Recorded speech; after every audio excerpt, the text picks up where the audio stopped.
দক্ষিণ এশিয়ার আকাশে আবারও যেন অদৃশ্য উত্তেজনার কালো মেঘ জমতে শুরু করেছে। একদিকে ক্ষেপণাস্ত্রের গর্জন, অন্যদিকে সামরিক মহড়ার পাল্টা জবাব। সব মিলিয়ে ভারত ও পাকিস্তানের দীর্ঘদিনের প্রতিদ্বন্দ্বিতা যেন নতুন এক পর্যায়ে প্রবেশ করছে। এই প্রতিযোগিতা শুধু সীমান্তেই সীমাবদ্ধ নয়, বরং বিস্তৃত হচ্ছে সমুদ্র, আকাশ ও প্রযুক্তির অদৃশ্য যুদ্ধক্ষেত্রে। আর ঠিক এই প্রেক্ষাপটেই পাকিস্তানের নতুন ক্রুজ ক্ষেপণাস্ত্র পরীক্ষা দক্ষিণ এশিয়ার ভূ রাজনীতিতে তৈরি করেছে নতুন এক সমীকরণের। ভারতকে টেক্কা দিতে সামরিক সক্ষমতা বাড়ানোর দৌড়ে পাকিস্তান এবার এমন একটি পদক্ষেপ হাতে নিয়েছে যা কেবল একটি পরীক্ষামূলক সাফল্যই নয়, বরং একটি কৌশলগত বার্তা। ইসলামাবাদ নিজেদের প্রযুক্তিতে তৈরি তৈমুর নামের একটি আকাশ থেকে নিক্ষেপযোগ্য ক্রুজ ক্ষেপণাস্ত্রের সফল পরীক্ষা চালিয়েছে। এটি শুধু একটি অস্ত্রই নয়, বরং পাকিস্তানের প্রতিরক্ষা দর্শনের পরিবর্তনের ইঙ্গিতই বহন করছে, যেখানে নির্ভুলতা, গতিশীলতা ও প্রযুক্তিগত সক্ষমতা একসঙ্গে কাজ করছে।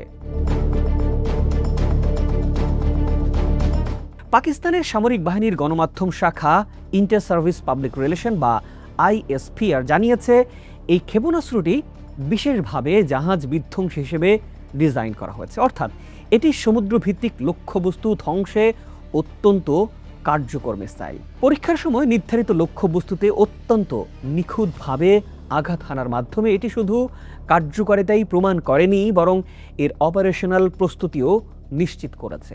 বিশ্লেষকদের মতে এই ধরনের এয়ার লঞ্চড ক্রুজ মিসাইল আধুনিক যুদ্ধের চেহারা একেবারেই বদলে দিতে যাচ্ছে, কারণ এগুলো নিচু উচ্চতায় উড়ে রাডারকে এড়িয়ে যেতে পারে, পথ পরিবর্তন করতে পারে এবং শেষ মুহূর্তে লক্ষ্যবস্তুকে আঘাত হানতে পারে। এর ফলে প্রচলিত আকাশ প্রতিরক্ষা ব্যবস্থা এগুলো শনাক্ত ও প্রতিহত করতে হিমশিম খেতে পারে। এই প্রযুক্তিগত দিক থেকেই তৈমুর ক্ষেপণাস্ত্রটি ভারতের জন্য নতুন এক চ্যালেঞ্জ হিসেবেই দেখা হচ্ছে। শুধু একটি পরীক্ষাই নয়, বরং সাম্প্রতিক সময়ে ধারাবাহিকভাবে একাধিক ক্ষেপণাস্ত্র পরীক্ষা চালিয়ে যাচ্ছে পাকিস্তান।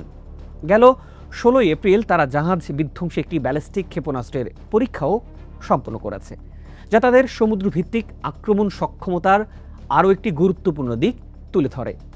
এর আগে উত্তর আরব সাগরে সার্ফেস টু এয়ার মিসাইল পরীক্ষার মাধ্যমে আকাশ প্রতিরক্ষা সক্ষমতাও যাচাই করা হয়েছে।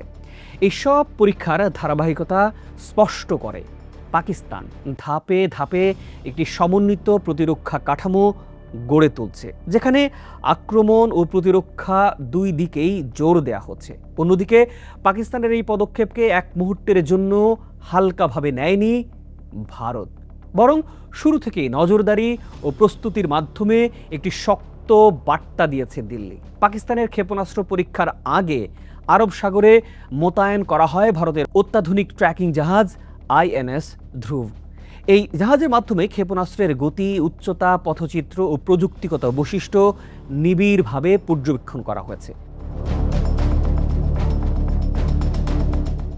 শুধু নজরদারি নয়, পাল্টা শক্তি প্রদর্শনের অংশ হিসেবে ভারত 22 থেকে 25 এপ্রিল পর্যন্ত আরব সাগরের একটি বিশাল এলাকাকে নো ফ্লাই জোন ঘোষণা করে। এ সময়ে বেসামরিক উড়োজাহাজ চলাচল সীমিত রেখে পূর্ণ মাত্রায় সামরিক মহড়া পরিচালনার প্রস্তুতি নেওয়া হয়। বিশ্লেষকরা বলছেন, পাকিস্তানের পরীক্ষার তুলনায় ভারতের এই মহড়ার পরিসর বড় হলেও কেবল একটি প্রতিক্রিয়ায় নয়, বরং এটি একটি সুস্পষ্ট কৌশলগত বার্তা ভারতের, যেখানে শক্তির প্রদর্শন ও প্রতিরোধ ক্ষমতা দুটি তুলে ধরা হয়েছে। এই উত্তেজনার মধ্যে ভারতের প্রতিরক্ষা মন্ত্রী রাজনাথ সিং সরাসরি হুঁশিয়ার দিয়ে বলেছেন, পাকিস্তান যদি কোনো দুঃসাহসিক পদক্ষেপ নেয় ভারতের বিরুদ্ধে, তবে তার জবাব কঠোরভাবে দেবে দিল্লি। এই বক্তব্য কেবল রাজনৈতিক ভাষণই নয়, বরং একটি প্রতিরক্ষা অবস্থানের প্রতিফলন, যা পরিস্থিতিকে আরও সংবেদনশীল করে তুলছে। ভূরাজনৈতিক বিশ্লেষণে দেখা যাচ্ছে, এই প্রতিযোগিতা শুধু দুই দেশের মধ্যেই সীমাবদ্ধ নয়, এর পেছনে আছে বৃহত্তর শক্তির প্রভাব, প্রযুক্তিগত প্রতিযোগিতা ও আঞ্চলিক আধিপত্যের লড়াই। চীন পাকিস্তান ঘনিষ্ঠতা, ভারতের পশ্চিম জোটের সঙ্গে সম্পর্ক, সব মিলিয়ে দক্ষিণ এশিয়া এখন একটি জটিল কৌশলগত খেলায় পরিণত হয়েছে। বিশেষ করে ক্রুজ ক্ষেপণাস্ত্র প্রযুক্তিতে পাকিস্তানের অগ্রগতি দক্ষিণ এশিয়ার সামরিক ভারসাম্যে নতুন মাত্রা যোগ করছে। কারণ এই প্রযুক্তি প্রতিরক্ষা ব্যবস্থাকে বাইপাস করে সরাসরি কৌশলগত লক্ষ্যবস্তুকে আঘাত হানার সক্ষমতা দেয়। ফলে ভবিষ্যতের যে কোনো সংঘাতে এই ধরনের অস্ত্রের ভূমিকা হতে পারে অত্যন্ত গুরুত্বপূর্ণ। সব কিছু মিলিয়ে স্পষ্ট, দক্ষিণ এশিয়ায় সামরিক প্রতিযোগিতা থেমে নেই, বরং আরও জটিল থেকে প্রযুক্তি নির্ভর হয়ে উঠছে।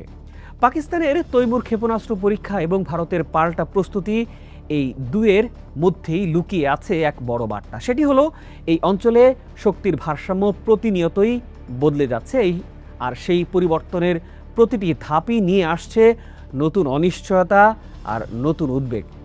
প্রিয় দর্শক, শেষ পর্যন্ত প্রশ্ন থেকে যায়, এই প্রতিযোগিতা কি কেবল শক্তি প্রদর্শনের মধ্যে সীমাবদ্ধ থাকবে, নাকি ভবিষ্যতে এটি আরও বড় কোনো সংঘাতের ইঙ্গিত দিচ্ছে? দক্ষিণ এশিয়ার ভূ রাজনীতি এখন ঠিক সেই অজানা উত্তরের দিকেই এগিয়ে যাচ্ছে। প্রিয় দর্শক, ভারত পাকিস্তানের রসায়ন নিয়ে আপনার মূল্যবান মতামত জানতে চাই আমরা। আশা করি নিশ্চয়ই জানাবেন। ভালো থাকুন, সুস্থ থাকুন, চ্যানেলটি সাবস্ক্রাইব করে পাশেই থাকুন।